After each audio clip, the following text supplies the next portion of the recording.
নমস্কার বন্ধুরা, জিও হাব চ্যানেলে সকলকে স্বাগত জানাই।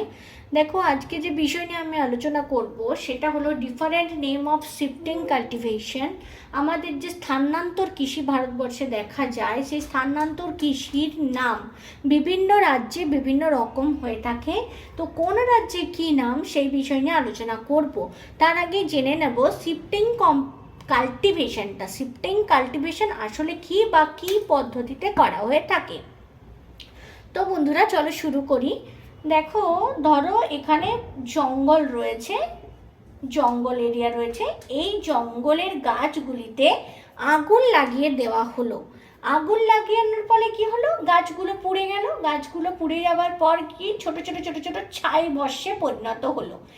এই ছাই ভস্যগুলি এই মাটির উপরে অবস্থান করে বলে এই মাটিটা কিন্তু যথেষ্ট উর্বর বা ফার্টাইল হয়ে যায়।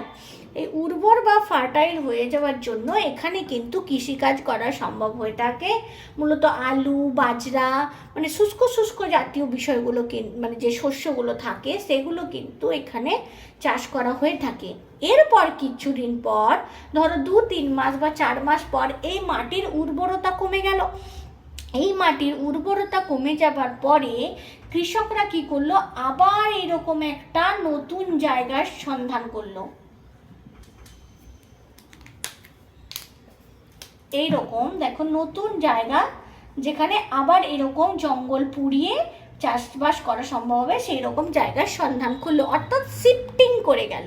একটা জায়গায় ব্যবহার করলো, 2 থেকে 4 মাস কৃষিকাজ করলো, সেখান থেকে উৎপাদন পেলো, নিজেদের কাজে লাগালো, পরবর্তীকালে আবার এক জায়গায় গেল, মানে চেঞ্জ করে করে বিষয়টা হচ্ছে। তাই একে বলা হয় শিফটিং কাল্টিভেশন। ঠিক আছে বন্ধুরা, এবার এই শিফটিং কাল্টিভেশন কোনখানে কি নামে পরিচিত সেই নিয়ে আলোচনা শুরু করা যাক। দেখো, প্রথমেই যেটা পরীক্ষায় আসে ঝুম চাষ, খুব গুরুত্বপূর্ণ। ঝুম চাষ কোথায়? নর্থ এবং নর্থ ইস্টার্ন যে স্টেটগুলো রয়েছে, আসাম, মেঘালয়, মিজোরাম, এই যে যে রাজ্যগুলি রয়েছে, সেই রাজ্যগুলিতে এই শিফটিং কাল্টিভেশন ঝুম নামে পরিচিত। এটা কিন্তু খুবই খুবই গুরুত্বপূর্ণ। এবার দ্বিতীয় গুরুত্বপূর্ণ যে কোশ্চেনটি, সেটি হলো বিওয়ার বা ধাইয়া। কোথায় বলেন না? মধ্যপ্রদেশ রাজ্যে যে শিফটিং কাল্টিভেশন, তার নাম বিওয়ার বা ধাইয়া। আমি নিজে এক্সাম দিয়েছি, সেখানে কিন্তু এই বিওয়ারটি পড়েছিল। তো বন্ধুরা, বুঝতেই পারছো, শুধু ঝুমটা জেনে গেলেই হবে না। ঝুম, এই বেয়ার যেটা কোন রাজ্যে এই নামটা, সেই রাজ্যটি কিন্তু সমান ইম্পর্টেন্ট। ঘুরিয়ে কোশ্চেন আসতে পারে রাজ্যের নাম, আসতে পারে কিন্তু সেখানে শিফটিং কাল্টিভেশনের কি নাম রয়েছে। দ্বিতীয় হয়ে গেল। এবার তৃতীয় নম্বরের কথায় আসি, পডু। এটিও গুরুত্বপূর্ণ। পডু কোথায় দেখতে পাওয়া যায়? পডু আর পেন্ডা কোথায়? অন্ধ্রপ্রদেশে। 4 নম্বরে দেখো বন্ধুরা, কোমান বা ব্রিঙ্গা। দুটো কিন্তু গুলিয়ে ফেলবে না তোমরা। এটা হলো ব্রিঙ্গা আর এটা হচ্ছে বিওর। অনেক সময় এই দুটো গুলিয়ে যায়।